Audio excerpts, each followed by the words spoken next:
새로운 기술과 도전을 했던 사람의 얘기를 좀 한번 해보고 싶어서 가지고 왔습니다. 일단 인물이 여러 명이 나오고요. 인물들 일단 가족의 이야기입니다. 가족의 이야기요? 네, 가족의 이야기예요. 로블링가의 이야기인데요. 이 시기는 1860년대 정도로 이제 올라갑니다. 뉴욕인데요. 당시에는 자동차 같은 게 거의 없던 시절이고요. 다 마차를 주로 타고 다니거나 아니면 배를 타고 다니던 그런 시절이에요. 뉴욕의 맨하탄이랑 브루클린이랑 사이에 강 이름이 이스트 강인데 이 브루클린에서 맨하탄 가려면 배를 꼭 타야만 하는 거예요. 배밖에 없었는데 여기가 사실은 강이라고 하기에는 조금 너무 커요. 너무 넓은 강, 거의 한 폭이 한 1km 정도 되는 거의 큰 바다의 강이고요. 면에 있는 네, 곳이니까. 거의 바다로 가는 길이다 보니까 물살도 엄청 셌대요. 이 로블링이 어린 아들을 데리고 그 겨울에 그 강을 건넌 배를 탔는데 꽁꽁 얼어가지고 갇힌 거예요. 잠시 배가 나가지 못하고 강이 얼어붙으니까 거기 갇히는 사건을 한번 겪고서 이거 안 되겠다. 다리가 있으면 너무 좋겠다. 이러면서 여기다가 다리를 건설하려고 하는 거예요. 가족이요? 네, 가족이네요. 뭐 현 건설 가족일 수도 있고. 네, 그렇잖아요. 중공업을 가지고 있을 수도 있겠네요. 이 아버지 로블링이 존 로블링이라는 사람인데요. 이분은 다리를 건설하는 것에 대해서 몇 가지 특허 같은 걸 아마 가지고 계셨던 것 같아요. 그래서 당시에 좀 유명한 다리를 짓는 건설업자였어요.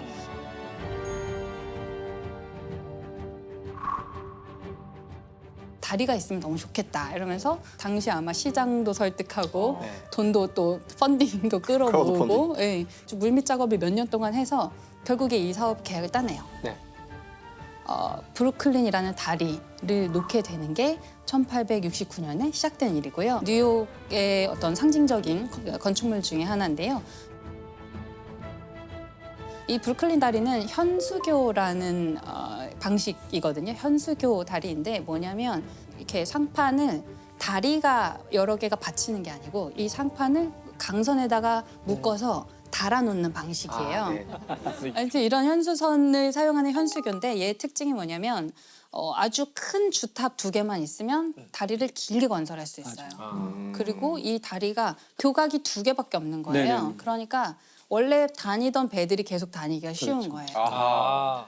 현수교는 이 상판의 높이가 굉장히 높대요. 그래서 큰 배도 지나갈 수 있고. 문제가 이게 금방 안 된 이유가 강철이 필요하거든요. 네, 맞아요. 예, 이게 강선을 어떻게 만드냐면 일단 와이어를 이렇게 꼬아요. 그런 다음에 꼬은 와이어들을 또 꼬아요. 이거를 여러 번 해서 엄청나게 두꺼운 강선을 만들어서 쓰는 거거든요. 네, 그러니까 당시에는 굉장히 획기적인 다리였겠죠. 그전에는 없던 재료, 그전에 없던 설계가 필요했던 것 같아요. 그래서 이분이 아주 오랫동안 공들여가지고 계약을 따내서 이제 측량을 하러 갑니다. 배를 타고 왔다 갔다 하면서 길이를 재고 측량을 하고 있었는데 이 선착장이랑 바지선 사이에 몸이 끼는 사고가 나요. 그래서 수술했는데 이제 파상풍에 걸려서 몇 주 안 돼서 바로 사망하게 됩니다.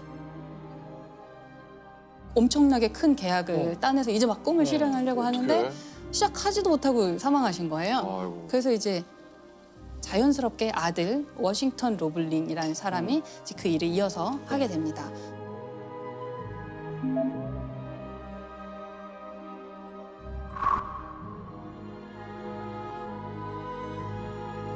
실제로 다리를 짓기 시작하는데 이 주탑의 높이가 거의 한 100m 가까이 되거든요.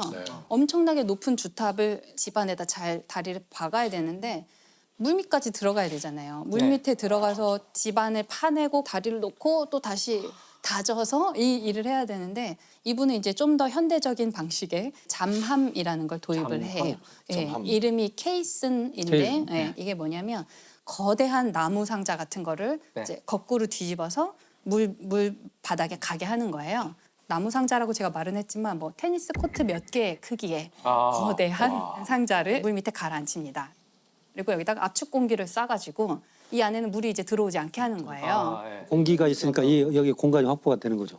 에어포켓처럼 이렇게 쉽게. 그렇죠. 아, 그럼 거기가 이게 에어포켓을 작업장처럼 되는 거예요, 그러면? 작업장이죠. 네. 그 안이. 네네. 거대한 에어포켓을 만드는 거예요. 와. 만드는 거예요. 잘못하면 빠져 죽을 수도 있는 거 아니에요? 그럴 수도 있죠.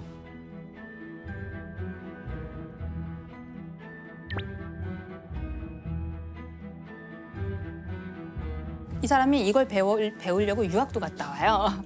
그래서 여러 최신 기법을 동원을 해서 결국은 위에 뚫어야 되지 않아요? 그러면? 그렇죠. 위에 이제 통로가 있는데요. 통로를 또 만들어야 되고. 통로가 있어요. 이 통로를 에어락이라고 불렀대요. 이게 우리 우주선에 들어갈 때 에어락이라고 하거든요. 그래서 밖에서 이제 그 거대한 원기둥 안에 일단 들어가서 문을 닫고 사다리 타고 막 내려와가지고 에어락의 문을 열고 나가면 이제 거기가 작업장인 거예요. 야.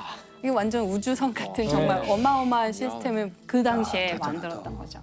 당시에 전기가 없으니까 이 안에서 사람들이 램프를 켜놓고 작업을 한 거예요. 아. 램프가 여기저기 켜 있고 그다음에 얘를 엄청 크게 만들기는 어려우니까 겨우 사람이 들어갈 공간인 거예요. 그래서 이렇게 허리를 계속 숙이고 있어야 되고 일주일에 한 15cm 정도밖에 못 팠대요. 엄청 많이 파야지 교각을 세울 수가 있는데 그래서 여기에다 이제 다이너마이트를 또 폭발물을 설치도 하기 시작합니다. 괜찮을까요? 그래서 너무 위험한 것 폭발을 같은데. 시켜서 이제 바위를 깨고 이런 일을 하는데 또 화재가 나기도 하고 이런 산소도 일이 부족하고. 그렇죠. 이 워싱턴 로블링이 그 화재를 수습을 몇 번이나 하고 그러니까 화재가 나면 어떻게 해야 돼요? 빨리 불을 끄고 빨리 탈출해야 되잖아요. 네. 그래서 막 급하게 막 올라오는 거예요. 근데 이런 일을 계속 반복하다가 그 감압병에 걸리게 됩니다. 네. 아까 잠수병. 갑자기 다이버들이 잠수병에 걸리는 거랑 거의 같은 원리인데요. 질소 중독이죠. 아, 그 네, 네. 혈관 속에 네, 맞아요. 질소가 갑자기 많아지면서. 많아져서 공기를 쏜다고 했잖아요. 압축 공기. 공기가 압축 공기 상태여서 한 2기압 정도 됐다고 해요. 2기압인 곳에 있다가 갑자기 1기압으로 이제 압력이 뚝 떨어지잖아요. 당시에는 잠수병이라는 말이 없었대요. 그래서 모르는 거예요. 그냥 몰랐구나. 이 작업자들이 자꾸 죽어나가고 워싱턴 로블링 본인도 이제 그 병에 결국 걸려서 거의 반신불수 상태가 됐대요. 아이고. 눈도 거의 안 보이고 난청이 오고 그 잠수병 때문에 되게 고생을 하고 이러면서 사람의 말도 못 알아듣고 누워서 그냥 자기 아내한테만 겨우 조그맣게 말을 할 수 있을 정도가 됐대요. 그래가지고 이 작업장은 계속 작업을 하고 있는데 워싱턴 로블링은 집에서 창문에 망원경 같은 거를 대고 이제 볼 수밖에 없는 상황인 거죠. 이 수석 엔지니어가 이제 몸져 누운 거잖아요. 그런데 기적적으로 다리가 계속 잘 건설이 돼요. 아. 이 다리가 어떻게 계속 건설될 수 있었는가 하면 아내가 계속해서 이렇게 메시지를 전달해 준 거예요.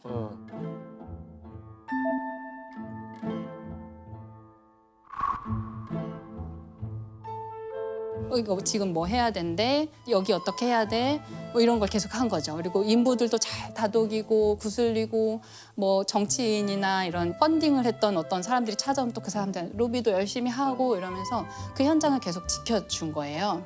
처음에는 남편의 메시지였겠지만 나중에는 자기가 그걸 계속 다 공부를 해서 왜냐하면 유학도 사실 같이 갔었고 결혼한 상태로 갔고 자기도 계속 보고 배운 게 있었던 거예요. 이 일이 한 14년 정도 걸려서 공사가 완성이 됩니다. 왜 14년이나 걸렸냐면 물론 다리 자체도 엄청 크고 당시에 막 신기술을 도입하기도 했지만 사람들이 계속 의심하는 거예요. 야, 이거 다리 무너지지 않을까? 그랬겠네요. 되겠어? 당시엔 너무 이상한 건축물이잖아요. 수석 엔지니어는 왜 안 보여? 니네 뭐 이상한 거 아니야? 조치는 사람들 비리 때문에 있는 거 더 오래 아니야? 걸리죠. 막 이러고 그리고 시장이 바뀌고 이러면은 전 이거 왜 정권이 여기다 자꾸 했던 거. 돈을 이렇게 퍼붓냐 보니까 뭐 강철로 뭐 이렇게 상판을 연결한다는데 말이 말도 안 되는 돼. 소리를 해라. 그럴 수도 이러면 그리고 막 사람도 많이 죽었다면서 그렇죠. 그거 하다가. 그리고 사기도 당해요. 아까 그 강선을 얘기하셨잖아요. 이 강선이 당시에 이제 귀한 재료니까 납품업체가 좀 속인 거예요. 좀 품질이 미달되는 강선을 철근 납품을 불량 했어요. 철근 같은 거구나. 그렇죠. 그래가지고 다시 주문해서 다시 하고 이러느라고 이제 14년이나 걸린 거예요. 사실은 이 워싱턴 로블링이 몸져 누운 거는 다리를 건설하기 시작하고 한 몇 년 안 됐어요. 2, 3년밖에 안 됐을 때였어요. 이미 그때 몸져 눕기 시작한 거예요. 그럼 거의 에밀리가 다 한 거네요. 그렇죠. 사실은 나머지 11년 동안은 반발이 엄청나게 많았을 것 같은데 무슨 뭐 너는 존 로블링도 아니고 워싱턴 로블링도 아닌데 무슨 그렇지. 아내인데 무슨 맞아. 다리를 짓냐 이런 게 엄청 많았을 것 같아요. 당시는 뭐 여성한테 투표권도 없던 시절이에요. 그러니까 여성은 그냥 굉장히 배우는 것도 억압당하고 집에서 현모양처를 하는 게 최고의 미덕이던 시절이었고 여자가 건설 현장에 있다는 거는 상상도 할 수 없었던 시대래요. 그래서 아마 이 에밀리는 남편의 이름으로 좀 많은 걸 했던 것 같아요. 남편의 메시지를 전달하는 것처럼 자기가 지시를 하고 총감독을 하고 감시를 하거나 뭐 검사하러 오는 사람들도 있을 거 아니에요. 중간중간에. 그런 사람들이랑도 굉장히 잘 지냈대요.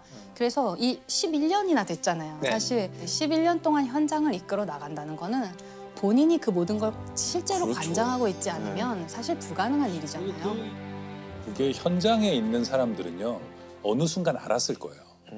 그런데 왜 그럴 때 있잖아요. 현장에 있는 사람들도 자기 인생이 거기 들어가 있는 경우가 많이 있거든요. 중간 관리자 이런 사람들이. 이 다리는 만들어져야 되는 거죠. 완성을 해야만. 그런데 되죠. 보니까 워싱턴 로블리는 누워 있고 부인이 와서 전화하는데 보니까 뭐 질문할 때도 대답도 잘하고 네, 본인이 다 대답을 했대요. 하고 이러니까 어느 순간 뭐 이 사람이 그냥 해도 되겠다는 느낌, 이 사람을 믿고 가는 거죠. 이 현장은 돌아가야 되니까.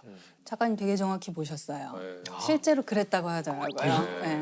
어느 순간에는 거기서 일하는 사람들은 알았대요. 알았는데 이렇게 쉬쉬해 주는 거죠. 네, 그리고 하던데? 뭐 이런. 네. 에밀리 로블링이 와서 자기한테 지시를 내릴 때 그것에 대해서 더 이상 의심하지 않고 이 지시대로 하면 된다는 경험을 너무 많이 쌓았기 때문에 결국 증명했구나.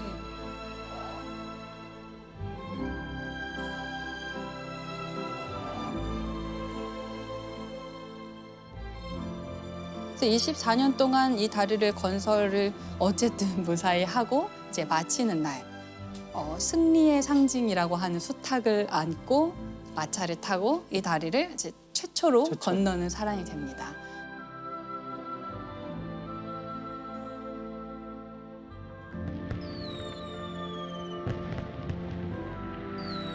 지금도 이 두 탑의 이제 명판에 이 로블링가의 이름이 새겨지는데요.